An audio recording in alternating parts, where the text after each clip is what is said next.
ada yang berusaha berlomba menjadi domba yang terhebat, jemaat yang terhebat, jemaat yang terdepan, jemaat yang terpandang, jemaat yang terkaya, jemaat yang terpintar, domba yang luar biasa.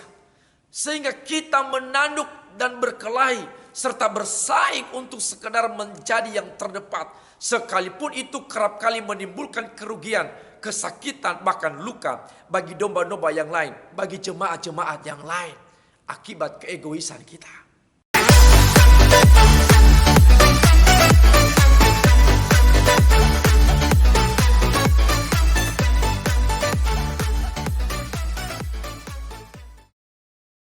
Shalom saudara-saudara yang saya kasih di dalam Yesus Kristus Tuhan kita. Shalom, apa kabar semuanya? Kita berjumpa lagi, saya Pendeta Sumail Ligea. Saya berdoa bahwa saudara-saudara semua dalam keadaan baik, dalam keadaan sehat, dan terus diberkati oleh Tuhan. Ada sukacita besar sekalipun banyak pergumulan, tetap kita bersuka di dalam Tuhan. Kita akan berjumpa kembali, saudara-saudara. Bagi yang belum bergabung dengan channel ini, bisa saudara bergabung dan terus mendengarkan kebenaran firman Tuhan melalui channel pecinta kebenaran firman Tuhan. Dan bagi saudara-saudara yang sudah setia bergabung dan kiranya terus memberikan dukungan, setia terus mendengar firman Tuhan. Nah, bagi saudara-saudara yang belum mengikuti dari awal, ini khotbah saya tentang Mazmur pasal yang ke-23. Ini pertemuan yang ketiga. Bagi Anda yang belum mengikutinya dari awal, bisa saudara melihatnya di channel ini dari pertemuan pertama, kedua, dan hingga yang ketiga ini. Saudara, sekarang kita akan bahas Mazmur pasal yang ke-23 ayat yang kedua. Bunyi firman Tuhan berkata begini, Ia membaringkan aku di padang yang berumput hijau, Ia membimbing aku ke air yang tenang. Mari kita berdoa sebelum mendengar firman Allah. Tuhan Yesus yang baik, kami akan mendengarkan kebenaran firman Tuhan. Tuntun kami, pimpin kami oleh Roh-Mu, berikan kami hikmat untuk mengerti dan kekuatan untuk melakukannya. Berfirmanlah, kami siap untuk mendengarkannya dalam nama Yesus. Haleluya, amin. Jangan lupa saudara-saudara berikan like, berikan subscribe, dan jika Anda diberkati bisa share kepada orang lain. Serta apabila saudara-saudara punya pergumulan doa yang ingin didoakan, silakan tinggalkan komentar Anda di bawah kolom video ini dan saya akan mendoakan saudara secara khusus. Nah, tema yang saya bahas atau bagian yang saya bahas pada kesempatan ini adalah yaitu Ia membaringkan aku di padang yang berumput hijau. Itu ayat yang kedua. Salah satu kebutuhan primer bagi domba ialah beristirahat atau tidur. Jika domba tidak bisa tidur atau kurang beristirahat, sangat berpengaruh pada kesehatannya, moodnya, bahkan perilakunya. Nah, saudara-saudaraku, gembala yang baik harus bisa memastikan bahwa jika waktunya tidur, semua domba-dombanya benar-benar dalam keadaan tidur dengan nyenyak, tidur dengan tenang, tidur dengan nyaman, tidur dengan berkualitas. Nah, oleh karena itu saudara-saudara, pada bagian ini saya akan bahas tentang domba yang berbaring atau domba yang beristirahat dengan tenang. Berbaring yang dimaksud di situ ialah tidur dalam pengertian tidur dengan nyenyak, tidur dalam suasana tenang, tidur dalam keadaan nyaman, atau beristirahat dalam keadaan tenang, aman, saudara-saudaraku. Nah, dengar baik bahwa hari-hari ini banyak orang Kristen susah tidur, ya, susah beristirahat dengan tenang, susah tidur dengan nyenyak. Kenapa? Salah satu penyebabnya karena jatuh, saudaraku, yaitu jatuh tempo atau jatuh cinta. Jadi dia susah tidur, cicilannya jatuh tempo, ya. Jadi dia stres. Nah, atau juga karena banyak orang yang depresi atau stres memikirkan jodoh, belum datang-datang, belum ketemu-ketemu juga. Ini sudah tahun 2020, sebentar lagi 2021, belum juga dapat jodoh. Mungkin juga memikirkan keluarga, mungkin memikirkan pekerjaan dan lain-lain, sehingga banyak orang yang terganggu tidurnya. Tidak bisa tidur dengan tenang, tidak bisa tidur dengan berkualitas, saudaraku. Nah, pernyataan Daud, iya atau Tuhan membaringkan aku di padang yang berumput hijau. Dengar saudaraku, Daud sedang menceritakan, Daud sedang memberikan testimoni bahwa semua kenyamanan, semua ketenangan, semua ketentraman, semua kedamaian, semua kesejahteraan dan keamanan yang sejati hanya ada ketika berada dekat gembala, yaitu Tuhan. Makanya pada waktu pertemuan pertama, Daud berkata, Tuhan adalah gembalaku. Kenapa? Karena ketika ia berada di dekat gembalanya, ia mendapatkan pembaringan atau peristirahatan yang berkualitas. Dia mendapatkan ketenangan. Itulah sebabnya dikatakan, Daud berkata di dalam Mazmur 62 ayat yang kedua berkata, hanya dekat Allah saja aku tenang. Hanya dekat Allah saja aku damai. Hanya dekat Allah saja aku tentram. Hanya dekat Allah saja aku merasa sejahtera. Dengar baik saudaraku. Daud punya uang yang banyak. Punya istana yang megah, yang mewah. Punya fasilitas yang luar biasa. Tetapi dia berkata, hanya dekat Allah saja aku merasa tenang. Dengan uang mungkin Daud bisa membeli segalanya. Dengan harta mungkin Daud bisa mendapatkan segalanya. Tetapi tidak memberikan dia ketenangan. Hanya dekat Tuhan gembalanya. Kata Daud, dia merasa tenang. Dengan uang, saudara saya mau katakan, dengan uang Anda bisa membeli ranjang yang mahal. Tetapi tidak bisa membeli tidur yang nyenyak. Betul saudaraku ya. Dengan uang Anda bisa membeli rumah mewah, tetapi tidak bisa membeli rasa nyaman. Ini penting. Dengan uang bisa membayar para penjaga atau para security untuk menjaga rumah Anda, menjaga perusahaan Anda, tetapi tidak bisa membeli keselamatan. Dengan uang bisa membayar dokter yang mahal, dokter yang terkenal, tetapi tidak bisa membeli kesehatan. Dengan uang ya bisa berjalan-jalan kemana-mana Anda mau. Ke dalam negeri, ke luar negeri, ke berbagai tempat. Tetapi tidak bisa membeli kebahagiaan. Ya, Anda menghabiskan uang Anda pergi berlibur kemana-mana.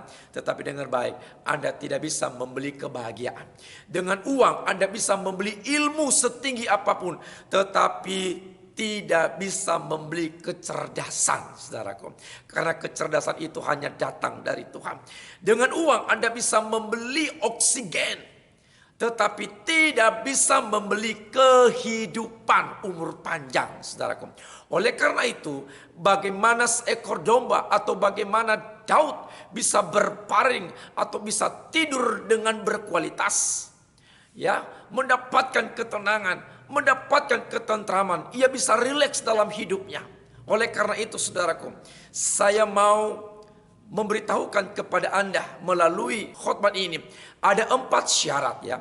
Ada 4 syarat yang harus dipenuhi untuk membuat domba-domba bisa beristirahat dengan tenang, bisa berbaring, bisa tidur dalam kondisi nyaman, bisa tidur beristirahat dalam keadaan baik dan berkualitas. Oleh karena itu saudaraku, biasakan menonton video sampai tuntas, sampai selesai. Sehingga saudara benar-benar mendapat berkat yang utuh. Nah, 4 syarat itu yang harus dipenuhi supaya domba itu bisa berbaring dengan tenang. Yaitu yang pertama, pastikan bahwa domba itu bebas dari rasa takut. Katakan amin saudaraku.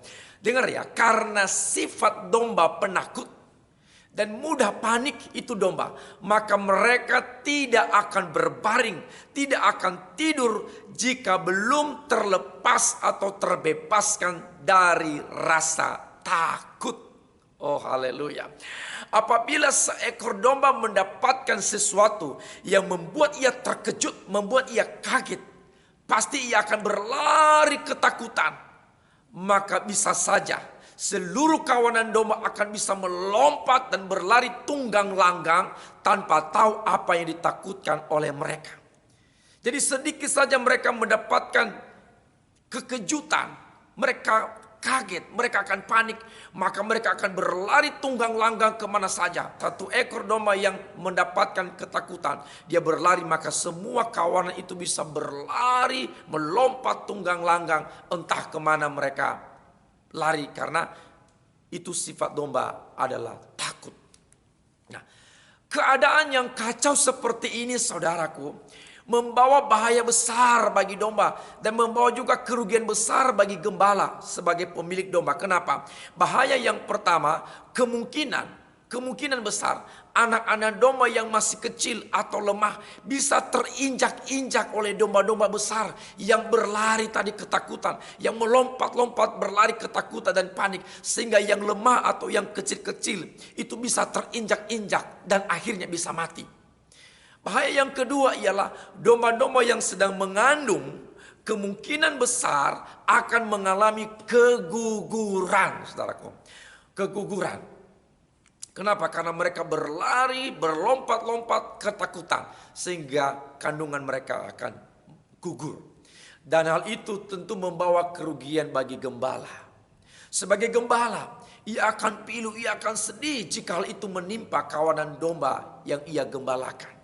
Nah, belum lagi bahaya dari predator yang setiap saat mengancam kehidupan domba-domba, dan juga para pencuri yang memanfaatkan situasi untuk mencuri domba-domba itu. Nah, satu-satunya yang membuat kawanan domba itu bisa tenang, bisa tentram adalah jika mereka melihat bahwa di dekat mereka ada gembalanya yang siang dan malam mengawasi, memperhatikan, dan melindungi mereka. Nah, itu yang membuat domba bisa tenang. Dan itu yang membuat domba bisa nyaman dan bisa tidur dengan tenang apabila mereka terlepas dari rasa takut, dan ketika mereka melihat bahwa di samping mereka ada gembala mereka. Inilah gambaran yang diungkapkan oleh Daud ketika ia berkata, Tuhan membaringkan aku di padang yang berumput hijau. Artinya bahwa rasa takut itu akan sirna jika Tuhan berada dekat Daud, dan jika Daud berada juga dekat gembalanya, yaitu Tuhan. Itulah sebabnya Daud mengatakan di dalam Mazmur pasal 3 ayat 6 berkata, aku membaringkan diri lalu tidur, aku bangun sebab Tuhan yang menopang aku. Ini kesaksian Daud. Dia berkata, aku sekarang bisa membaringkan diri, aku bisa tidur dengan tenang, dengan nyenyak. Kenapa? Ia bebas dari rasa takut. Kenapa? Karena di dekatnya ada gembalanya, yaitu Tuhan. Bahkan lebih jelas bagi kita dikatakan di dalam Mazmur pasal 4 ayat yang ke-8. Daud juga dengan berani, dia berkata di sana, dengan tentram aku mau membaringkan diri lalu segera tidur, sebab Engkaulah ya Tuhan yang membaringkan aku dengan aman. Luar biasa. Ini kesaksian, ini pengalaman yang hebat dari Daud. Dia berkata bahwa aku domba itu penakut, tetapi aku sekarang bisa tidur dengan nyenyak. Aku bisa membaringkan diri untuk tidur dengan tenang, dengan tentram. Kenapa? Karena Engkau Tuhan yang membaringkan aku. Karena Engkau Tuhan yang membuat aku tenang, membuat aku tentram, membuat aku nyaman, melepaskan aku dari ketakutan. Inilah ungkapan Daud yang terlepas dari rasa takut. Sekarang ia bisa berbaring tanpa ada yang membuat dia terkejut, tanpa ada yang membuat dia takut, saudaraku. Haleluya.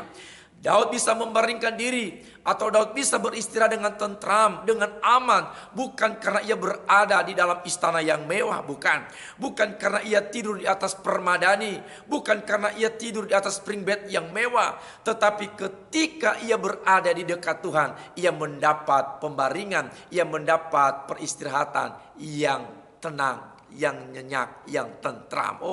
Haleluya. Kita tahu bahwa Daud banyak musuhnya, saudaraku. Banyak orang yang ingin menjatuhkan dia, banyak orang yang ingin mencelakakan dia, banyak orang yang menginginkan nyawanya, banyak orang yang mengkhianati Daud, banyak orang termasuk mertuanya, bahkan anak kandungnya sendiri, orang-orang kepercayaannya.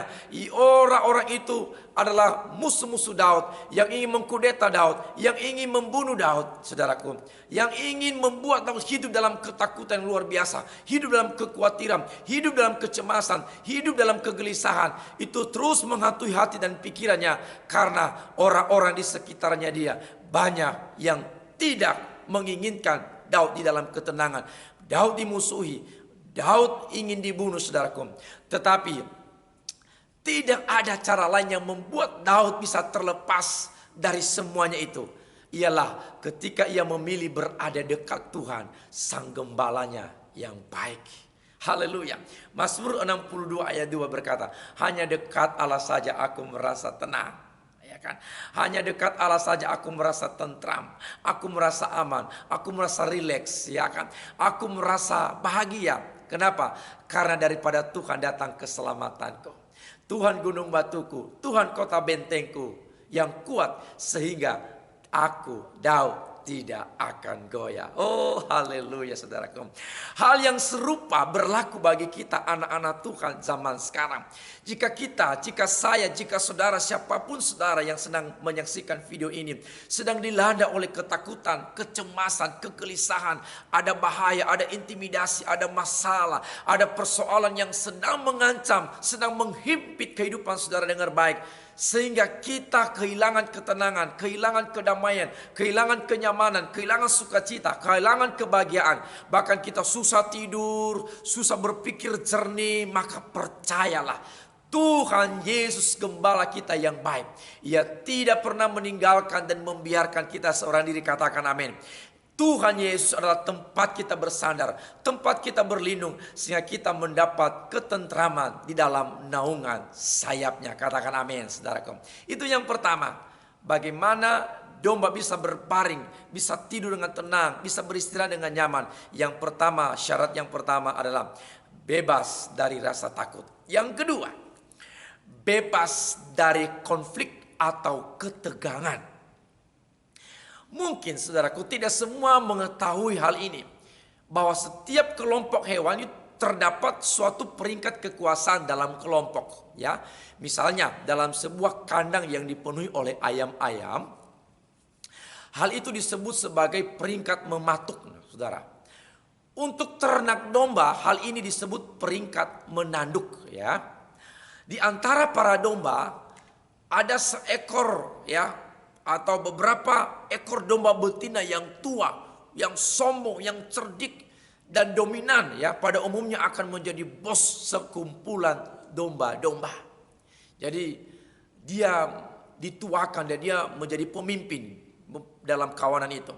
Nah, domba yang dianggap bos ini, ya, ia mempertahankan posisinya yang bergengsi. Dengan cara apa? Dia menanduk dan mengusir domba-domba betina dan anak-anak domba yang lain, supaya domba-domba yang lain menjauhi padang rumput yang terbaik dan tanah rata yang menjadi favorit untuk tidur. Jadi dia merasa pemimpin di situ, dia merasa hebat, dia merasa kuat sehingga dia mengusir domba-domba yang lain, mengusir kawanan-kawanan yang lain dari padang rumput, dari tanah yang rata, dan dia ingin menguasai tempat itu.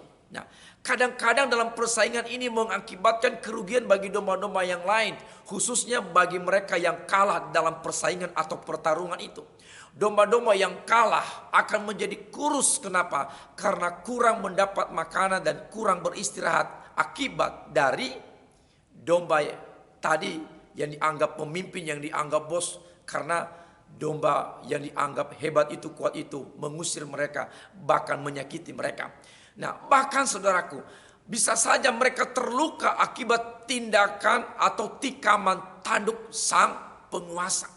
Gambaran ini diceritakan dalam Yehezkiel.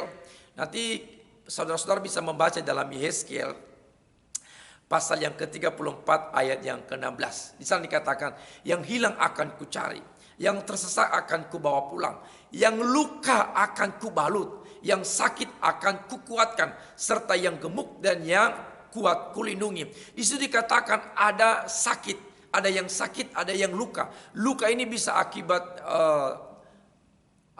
akibat diterkam oleh binatang buas. Bisa juga luka ini akibat dari tikaman tanduk daripada domba yang dianggap pemimpin tadi. Nah, sehingga mereka akan tersakiti, mereka akan merasa terluka, saudaraku. Kenapa? Karena mereka dihalau oleh domba yang menguasai tempat itu. Nah, ayat yang ke-20 berkata, aku sendiri akan menjadi hakim di antara yang gemuk dengan domba yang kurus. Oleh karena yang lemah kamu desak dengan lambungmu dan bahumu, serta kamu tanduk dengan tandukmu sehingga menghalau mereka dari kandang. Ini gambaran dari pertengkaran atau pertikaian, konflik ketegangan yang terjadi di antara domba. Nah, karena persaingan, ketegangan dan perebutan status serta penonjolan diri di antara mereka, maka ada pertengkaran dalam kawanan. Ada ketegangan, ada konflik di antara kawanan domba. Sehingga mengakibatkan domba-domba tidak dapat berbaring, tidak bisa beristirahat dengan tenang, tidak bisa berbaring dengan puas. Kenapa? Karena ketegangan konflik yang terjadi di antara kawanan tadi. Jadi mereka selalu, yang menganggap diri domba, yang menganggap diri bos, menganggap diri hebat tadi, mereka selalu berdiri dan mempertahankan hak mereka dan melawan tantangan si penyerang. Nah, konflik yang terus terjadi seperti ini dan kecemburuan di dalam kawanan dapat menjadi hal yang paling merusak di antara kawanan tadi. Domba menjadi terganggu peristirahatannya, domba menjadi tegang, tidak puas dan gelisah, sehingga berat badan mereka bisa turun dan menjadi lekas tersinggung. Hal yang serupa terjadi dalam kalangan orang-orang Kristen, saudaraku. Dalam masyarakat ada persaingan abadi yang menyamai tetangga sebelah yang lebih dari kita. Di dalam masyarakat ada juga konflik atau ada juga ketegangan karena persaingan. Misalnya, saudaraku, kita melihat tetangga kita jauh lebih baik atau jauh lebih berkualitas atau jauh lebih berhasil dari kita, kita terganggu jika tetangga beli mobil baru, kita pun ikut beli mobil baru untuk menyaingi tetangga kita walaupun ngutang, saudaraku, kan? Itu kenapa? Karena konflik batin, tidak senang melihat orang lain lebih diberkati dari kita.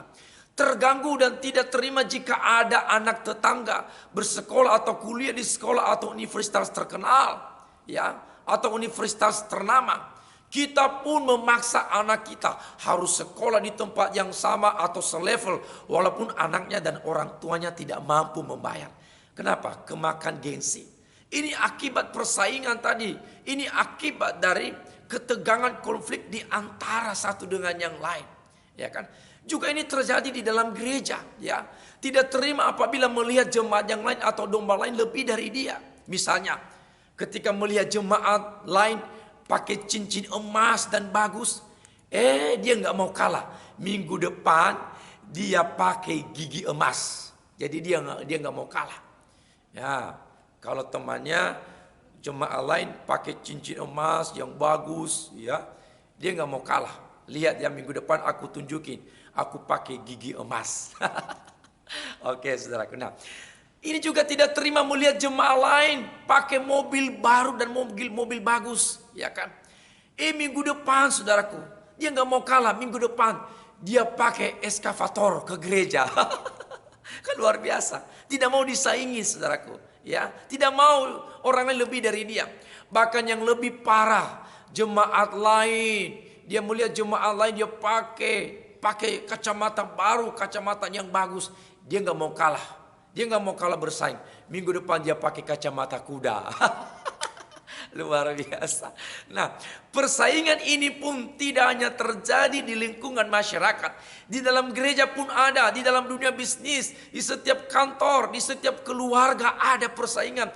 Kakak adik bersaing, kan? Menantu, kakak ipar, mertua saling bersaing, saling saingan, saudaraku, Nah, dan setiap organisasi, komunitas manusia. Nah, kenapa? Tidak mau disaingin, tidak mau dikalahin. Ini ketegangan konflik yang ada di antara para domba dan juga ada di antara para jemaat, di antara orang-orang Kristen zaman sekarang. Penonjolan diri, keangkuhan hidup, serta pengakuan diri yang berlebihan semacam ini di antara anak-anak Tuhan terus berlangsung dan membuat kita terus berpikir, akhirnya kita stres dan gak bisa tidur hanya karena ingin menyayangi orang lain, saudaraku ya. Hanya karena tidak terima orang lain lebih dari kita. Nah, kebanyakan dari kita yang ada yang berusaha berlomba menjadi domba yang terhebat, jemaat yang terhebat, jemaat yang terdepan, jemaat yang terpandang, jemaat yang terkaya, jemaat yang terpintar, domba yang luar biasa. Sehingga kita menanduk dan berkelahi serta bersaing untuk sekedar menjadi yang terdepan.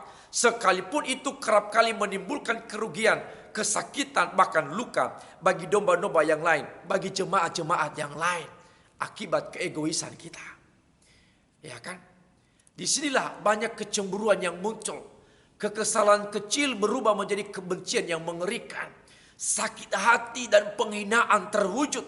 Mulai lahir persaingan yang panas dan ketidakpuasan yang mendalam antara satu dengan yang lain. Disinilah ketidakpuasan perlahan-lahan membesar menjadi gaya hidup yang tamak, di mana seseorang harus selalu berdiri bagi dirinya sendiri, bagi hak-haknya, berdiri hanya untuk menyaingi orang banyak, ya kan, supaya dia terlihat hebat, ya kan, sehingga dia terlihat terdepan, terlihat luar biasa, melebihi dari yang lain, sehingga dia melakukan cara-cara yang tidak sesuai dengan kebenaran, menanduk orang lain, menjatuhkan orang lain, menjelek-jelekan orang lain supaya dia terlihat baik, saudaraku ya. Dengar baik, gangguan semacam inilah yang menyebabkan seringkali domba tidak bisa berbaring dengan tenang, tidak bisa tidur dengan tenang. Daud menyadari bahwa dia adalah domba yang lemah, sering ditanduk oleh orang-orang angkuh yang ingin meninggikan diri atas Daud, dikudeta dari posisinya sebagai raja, dan bahkan banyak para predator yang menginginkan kematian daripada Daud. Daud sadar hal ini sehingga ia sulit berbaring dengan tenang dan tentram. Kenapa? Karena ia dihantui oleh ketakutan-ketakutan dari orang-orang lain. Namun ketika Tuhan menjadi gembala bagi Daud, akhirnya ia pun menikmati ketenangan, menikmati ketentraman, menikmati kedamaian yang luar biasa. Itulah sebabnya Daud berkata, Tuhan memeringkan aku di padang yang berumput hijau. Artinya ia benar-benar telah terbebaskan dari rasa tegang, terbebaskan dari rasa takut selama ini yang menyebabkan ia susah tidur, susah beristirahat dengan tenang, saudaraku. Nah, dengar baik, kehadiran gembala di tengah para kawanan merupakan solusi yang tepat untuk menghentikan ketegangan, menghentikan konflik dan persaingan yang buruk itu di antara para kawanan. Saudara, dengar baik, jangan menjadi pribadi yang sulit berbaring dengan tenang hanya karena keangkuhan diri, hanya karena ingin pengakuan diri, hanya karena persaingan yang tak berarti. Tetapi jadilah pribadi yang hidup dalam kesederhanaan, rendah hati dan menjauhi semua persaingan-persaingan yang bodoh. Tetap berada di hadirat Kristus Sang Gembala Agung kita. Karena hanya Dialah, hanya Yesus Kristus Tuhan kita yang memberikan damai sejahtera dalam hati kita, menghanguskan kesombongan diri kita dan membuat kita hidup di dalam ketenangan dan ketentraman. Kita bisa hidup berdampingan dengan orang lain tanpa ada rasa curiga, tanpa ada rasa iri, tanpa ada rasa sirik, tanpa ada rasa dengki, sekalipun orang itu lebih dari kita. Kita tidak merasa lebih tinggi dari orang lain dan tidak juga merasa lebih rendah dari orang lain. Kita semua orang-orang yang berharga di mata Tuhan Yesus Kristus. Oleh karena itu, saudaraku, biarkanlah dirimu di dekat Sang Gembala dengan tenang, dengan nyaman, dan jangan hiraukan persaingan-persaingan yang tidak berarti. Karena saya dan saudara sangat berharga di mata Tuhan. Yang ketiga, syarat yang ketiga bagi domba untuk bisa berbaring dengan tenang, yaitu bebas dari gangguan hama. Ya.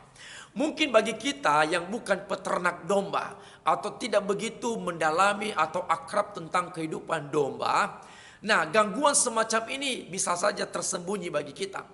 Penyebab lain yang membuat kawanan domba sangat kesulitan mendapat tidur dan istirahat yang berkualitas ialah akibat serangan hama yang sangat mengganggu mereka. Dengar ya, di Timur Tengah ya, khususnya di Palestina merupakan daerah yang sangat panas. Nah, domba khususnya di musim panas mereka mendapat gangguan yang serius dari lalat hidung, lalat parasit, iya kan? Lalat yang larvanya membuat lubang-lubang di kulit domba dan juga kutu, ya. Ini adalah serangga atau hama yang menyerang domba di dalam khususnya pada waktu musim panas. Nah, jika serangan datang dari hama-hama ini, maka domba-domba sangat terganggu dan sangat tersiksa. Dan hal itu menyebabkan mereka terganggu dan tidak akan mungkin bisa berbaring dan beristirahat dengan tenang. Enggak mungkin, saudaraku. Ya, apa yang mereka lakukan? Selama hama itu menyiksa mereka, maka mereka terus berdiri, mengentak-ngentakkan kaki, ya kan, menggoyang-goyangkan kepala, berlari ke sana kemari, bahkan berlari ke semak-semak hanya sekedar untuk mencari perlindungan, untuk sekedar bebas dari serangan hama-hama tersebut, saudaraku. Nah, hanya seorang gembala yang baik, gembala yang rajin, gembala yang peduli, gembala yang penuh dengan perhatian dan kasih sayang terus-menerus mewaspadai serangan-serangan ini dan mencegah gangguan tersebut pada domba-dombanya. Jadi jika gembalanya malas, jika gembalanya tidak peduli kepada domba-dombanya, maka domba-dombanya dibiarkan diserang oleh hama-hama tersebut, diserang oleh serangga-serangga tersebut. Tetapi berbeda dengan gembala yang baik. Dia mengawasi, dia memperhatikan, dia melindungi kawanan dombanya. Jika ada serangan, dia segera mewaspadainya, mengusirnya sehingga domba-dombanya bisa tidur dengan tenang. Nah, seorang gembala yang baik yang mengorbankan banyak hal, baik itu mengorbankan waktu, tenaga, materi, hanya untuk memelihara domba-domba miliknya. Ya, seorang gembala yang baik, ia akan menyediakan berbagai obat, ya, berbagai obat jenis anti serangga pada domba-dombanya. Nah, mencarikan dan menemukan air, ya, untuk merendam dan membersihkan bulu mereka dari kutuk. Nah, itu pekerjaan gembala yang baik. Mencarikan dan menemukan wilayah teduh yang dinaungi oleh pohon yang rindang dan semak-semak yang tersedia ketika domba-domba mencari perlindungan dan kelepasan dari para penyiksa mereka. Itulah tandanya bahwa gembala harus berada setiap hari di antara kawanan domba, mengawasi mereka, memperhatikan serta memastikan bahwa domba-dombanya terbebaskan dari serangga atau hama yang menyiksa para domba. Ya, tujuannya tidak lain agar domba-dombanya bisa berbaring atau bisa beristirahat dengan puas tanpa gangguan, saudaraku. Nah, kisah perjalanan hidup Daud kita tahu bersama tidak semulus yang kita bayangkan. Ya, kerap kali Daud mendapatkan serangga-serangga atau hama-hama yang dapat diterjemahkan dalam istilah serangga, situasi yang tidak bersahabat, situasi yang menjengkelkan, saudaraku. Itu seringkali Daud mendapatkan kondisi seperti itu. Ada hama-hama itu membuat hidup Daud terusik, tersiksa, dan bahkan mengharuskan dia melarikan diri ke berbagai tempat untuk sekedar menemukan tempat yang aman. Nah, itu Daud pernah mengalami serangan-serangan yang luar biasa itu. Membuat Daud tidak bisa tidur tenang. Dia gelisah, ia takut sepanjang malam. Ya, ketakutan menghantui pikirannya. Kenapa? Karena terlalu banyak hama, terlalu banyak serangga-serangga yang ingin menyakiti bahkan menghabisi Daud. Berulang-ulang Daud berkata, ya, kalau baca di dalam Mazmur, berulang-ulang berkata, mengapa engkau tertekan hai jiwaku, dan mengapa engkau gelisah di dalam diriku? Berharaplah kepada Allah, sebab aku bersyukur lagi kepadanya, penolongku dan Allahku. Ini pernyataan Daud ketika ia berada di dalam kondisi yang tidak enak. Ini adalah pernyataan Daud, ungkapan hati Daud ketika ia berada di situasi yang sulit, di mana hama-hama, serangga-serangga menyerang dia, sehingga dia berkata gelisah, jiwanya tertekan, dia stres. Kenapa? Ada banyak orang-orang yang menyerang Daud, yang ingin membunuh Daud. Dia terusik dan itu membuat dia ketakutan dan tidak bisa tidur dengan tenang. Daud tahu bahwa sebagai domba tak kuasa, tak ada daya menyangkal semua serangan hama itu. Hanya waktu ia digembalakan oleh Tuhan, hanya waktu ia berada dekat gembalanya, Daud benar-benar mendapat tempat perteduhan yang aman dan tenang. Sehingga dalam Mazmur 143 ayat 9 berkata di sana, lepaskanlah aku daripada musuh-musuhku ya Tuhan, padamulah aku berteduh. Dengar baik saudaraku, banyak musuh Daud, tapi ketika dia menyerahkan hidupnya kepada Tuhan, ketika ia dekat dengan Tuhan, dia merasa ada tempat perteduhan, ketenangan, ketentraman yang luar biasa. Bahkan dalam Mazmur 71 ayat 3, di sana pemazmur berkata, jadilah gunung batu tempat aku berteduh, kubu pertahanan untuk menyelamatkan aku. Saat Daud menceritakan pengalamannya dengan Tuhan, dia berucap, Tuhan membaringkan aku. Itu bukti nyata bahwa Daud telah mendapatkan tempat yang aman, tempat yang tenang dari para hama yang menyiksa, yaitu Tuhan, dan bukan hartanya, bukan istananya, bukan kedudukannya, bukan uangnya, dan bukan lain sebagainya. Hanya Tuhan Allah saja. Saudara, jika ada serangga, jika ada hama yang sedang menyiksa batin Anda, menyiksa jiwa Anda, menyiksa pikiran Anda, bahkan menyiksa tubuh saudara, situasi sulit yang sedang menghimpit hidup saudara, orang-orang yang sedang berjuang keras ingin menjatuhkan dan menghancurkan hidup Anda, rumah tangga Anda, karir Anda, dengar baik. Masalah, persoalan, dan pergumulan hidup yang sedang menggerogoti hidup saudara, datanglah kepada Tuhan. Carilah wajah Tuhan, berserulah kepada Tuhan, mendekatlah kepada Tuhan, rendahkan hati di bawah kaki Tuhan, nantikanlah Tuhan dengan sungguh-sungguh, dan Ia akan menolong saudara, Ia akan melindungi saudara, karena Tuhan gunung batu kita, Ia kota benteng kita, Ia tempat perlindungan kita yang teduh, sehingga semua hama, serangga yang ingin menyerang kita, Tuhan yang akan berperang menggantikan saya dan saudara. Amin, saudaraku.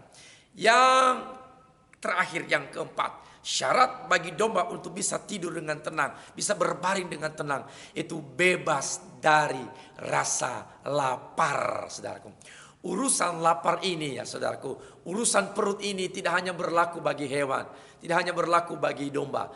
Manusia pun jika dia sudah lapar itu susah tidur, saudaraku ya. Ya, kalau saudara dalam keadaan lapar itu nggak bisa tidur ya. Guling sana, guling sini ya kan. Gelisah. Kenapa? Karena perut tengah ya sedang mengamuk, minta diisi ya. Nah, manusia kalau sudah lapar semua kaki dimakan, saudara. Kaki semua dimakan kecuali kaki meja. Pergi ya ke salah satu tempat, ke Manado di sana ya, semua ya dimakan. Ya saya pernah ke sana, kecuali kaki meja ya, kaki kursi. Domba selama belum kenyang ya, ia pasti tidak bisa tidur dengan tenang, apalagi nyenyak, nggak bisa. Apalagi mimpi yang indah, boro-boro mimpi yang indah, enggak saudaraku ya. Kenapa? Dia dalam keadaan lapar. Nah, domba gelisah, terus-menerus berdiri, bergerak, mencari apa yang ia bisa makan untuk mengobati rasa laparnya yang terus mengamuk di dalam tubuhnya. Ya, pernyataan Daud, ia memeringkan aku di padang yang berumput hijau, menjelaskan tentang kekenyangan. Oh haleluya. Rumput hijau adalah makanan yang berkualitas bagi domba ya. Nah, untuk menyediakan dan menemukan padang rumput yang hijau itu tidak gampang. Tanpa kerja keras dari sang gembala yang benar-benar peduli bagi domba-dombanya. Apalagi saudaraku di padang yang gersang atau padang gurun, suatu hal yang tidak wajar tumbuh rumput hijau ya. Nah, sebagai contoh di daerah Palestina, tempat Daud menulis Mazmur 23 ini, sekaligus tempat ia pernah menggembalakan domba-domba milik keluarganya, khususnya di daerah Bethlehem. Daerah itu gurun yang kering dan kecoklatan akibat terbakar sinar matahari ya. Mengharapkan tumbuh rumput hijau secara alami di daerah semacam itu bisa dibilang sangat sukar ya. Namun jika padang rumput hijau ya, jika ada padang rumput hijau seperti yang diceritakan oleh Daud, tidak lain itu hasil dari kerja keras, waktu serta keahlian seorang gembala. Proses terjadinya padang rumput hijau adalah hasil dari membersihkan tanah yang keras ya kan, membersihkan tanah yang berbatu-batu, mencabut semak-semak, akar dan tunggul tanaman. Nah, kemudian gembala ia membajak sampai dalam dan dengan hati-hati mempersiapkan tanah, ya, menabur benih dan menanam jenis gandum-gandum dan tanaman polong-polongan tertentu, ya, menyiramnya dengan air dan menyimpan dengan hati-hati panen makanan ternak yang akan menjadi makanan kawanan domba. Jadi proses terjadinya rumput hijau di sana sebagai makanan yang berkualitas bagi domba itu bukan pekerjaan yang mudah. Itu hasil kerja keras dari seorang gembala yang mempersiapkan tempatnya, tanahnya, mempersiapkan tanamannya dengan baik sehingga akan tumbuh yang namanya rumput hijau. Nah, dari proses ini kita ketahui bahwa hanya gembala yang baik, hanya gembala yang rajin, hanya gembala yang kerja keras, penuh kasih sayang yang bisa melakukan semuanya ini bagi domba-dombanya. Sehingga saudaraku, menghasilkan padang rumput yang hijau bagi domba-domba kesayangannya. Padang rumput yang hijau fungsinya tidak hanya untuk mengenyangkan domba-domba, tetapi juga untuk menghasilkan susu yang berkualitas ketika sang induk betina mengandung dan melahirkan. Nah, tak ada pemandangan yang menyenangkan, yang indah bagi seorang gembala jika melihat dombanya memiliki generasi yang tumbuh dan sehat-sehat. Yesus berkata, Yesus adalah gembala yang baik bagi kita. Di dalam Dia, di dalam Yesus Kristus, kita menemukan padang rumput yang hijau. Yohanes pasal 10 ayat 9 berkata, Akulah pintu, barang siapa masuk melalui aku, ia akan selamat dan menemukan padang rumput. Katakan amin, saudaraku. Padang rumput itu kita temukan di dalam Yesus Kristus, gembala kita yang baik. Oh, haleluya.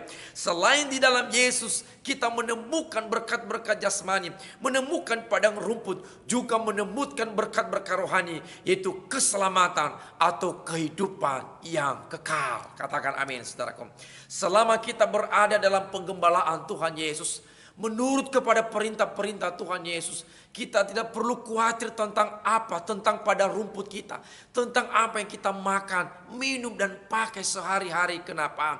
Karena Yesus Kristus Tuhan yang memelihara hidup kita, menjamin hidup kita dan mencukupkan segala kebutuhan kita. Sehingga saudaraku, singa-singa muda boleh merana kelaparan, singa-singa muda boleh merana karena kekurangan, tetapi orang-orang yang takut akan Tuhan, orang-orang yang digembalakan oleh Tuhan Yesus, tidak akan kekurangan sesuatu pun yang baik. Kenapa? Karena Yesus gembala kita yang baik selalu menyediakan padang rumput di dalam hidup kita. Oleh karena itu saudaraku, jadilah domba yang baik dan jadikan Tuhan Yesus gembala kita yang baik dalam hidup kita, yang menuntun kita setiap hari sehingga hidup kita bisa mendapatkan ketenangan, ketentraman, kenyamanan dan kesejahteraan. Semoga kebenaran firman Tuhan ini memberkati dan meneguhkan saudara. Shalom.